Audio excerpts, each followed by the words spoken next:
Di dalam teks Matius pada pasal 27, ayat 27 sampai 31 ditulis demikian. Kemudian serdadu-serdadu wali negeri membawa Yesus ke gedung pengadilan, lalu memanggil seluruh pasukan berkumpul sekeliling Yesus. Mereka menanggalkan pakaiannya dan mengenakan jubah ungu kepadanya.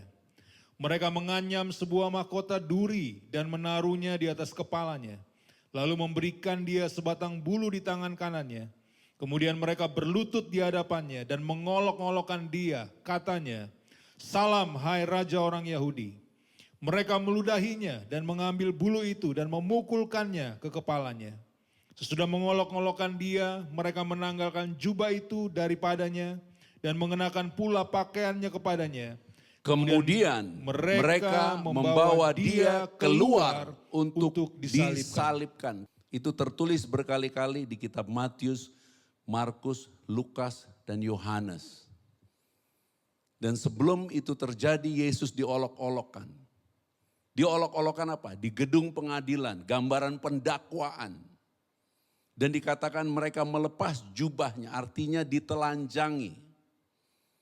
Dan tidak ada satu perbuatan dari Yesus untuk menutupi ketelanjangannya. Dia memilih dipermalukan.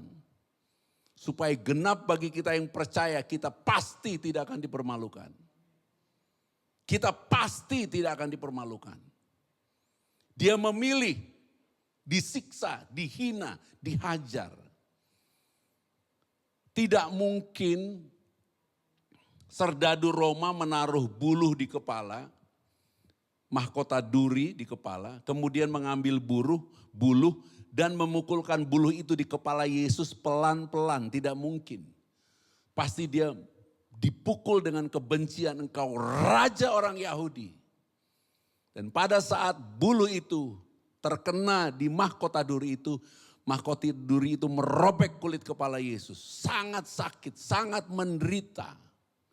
Dan dikatakan dia dibawa keluar. Dan ini adalah hal yang ajaib. Karena di dalam Yehezkiel pada pasal yang ke-46 ayat 20 tertulis demikian. Tentang peraturan hukum Taurat tentang korban. Dan Yesus menggunakan kata pendamaian, berdamai.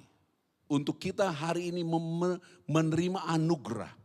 Karena apa yang Yesus kerjakan di dalam pengorbanannya, tidak ada yang dapat batalkan. Di dalam Yehezkiel 46 ayat 20 dikatakan demikian.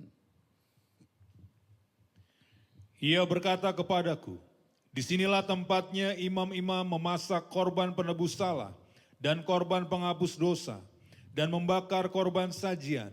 Dan mereka tidak boleh membawanya ke pelataran luar. Dan mereka tidak boleh, siapa mereka? Imam-imam tidak boleh membawanya ke pelataran luar. Yesus oleh imam-imam dibawa keluar. Tapi korban penebus salah, korban pendamaian tidak boleh dibawa ke pelataran luar.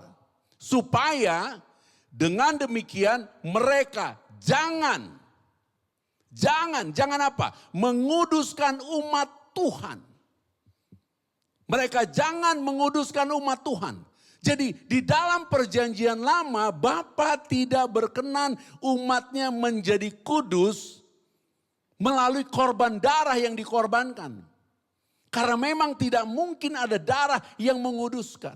Tetapi kita mau mendengar berita tentang Yesus Kristus. Yang dibawa keluar secara khusus supaya darahnya tertumpah.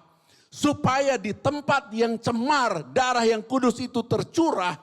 Supaya kita sekarang yang berdosa, bahkan siapapun di luar yang belum mengenal Yesus sekalipun, sesungguhnya telah menerima penebusan.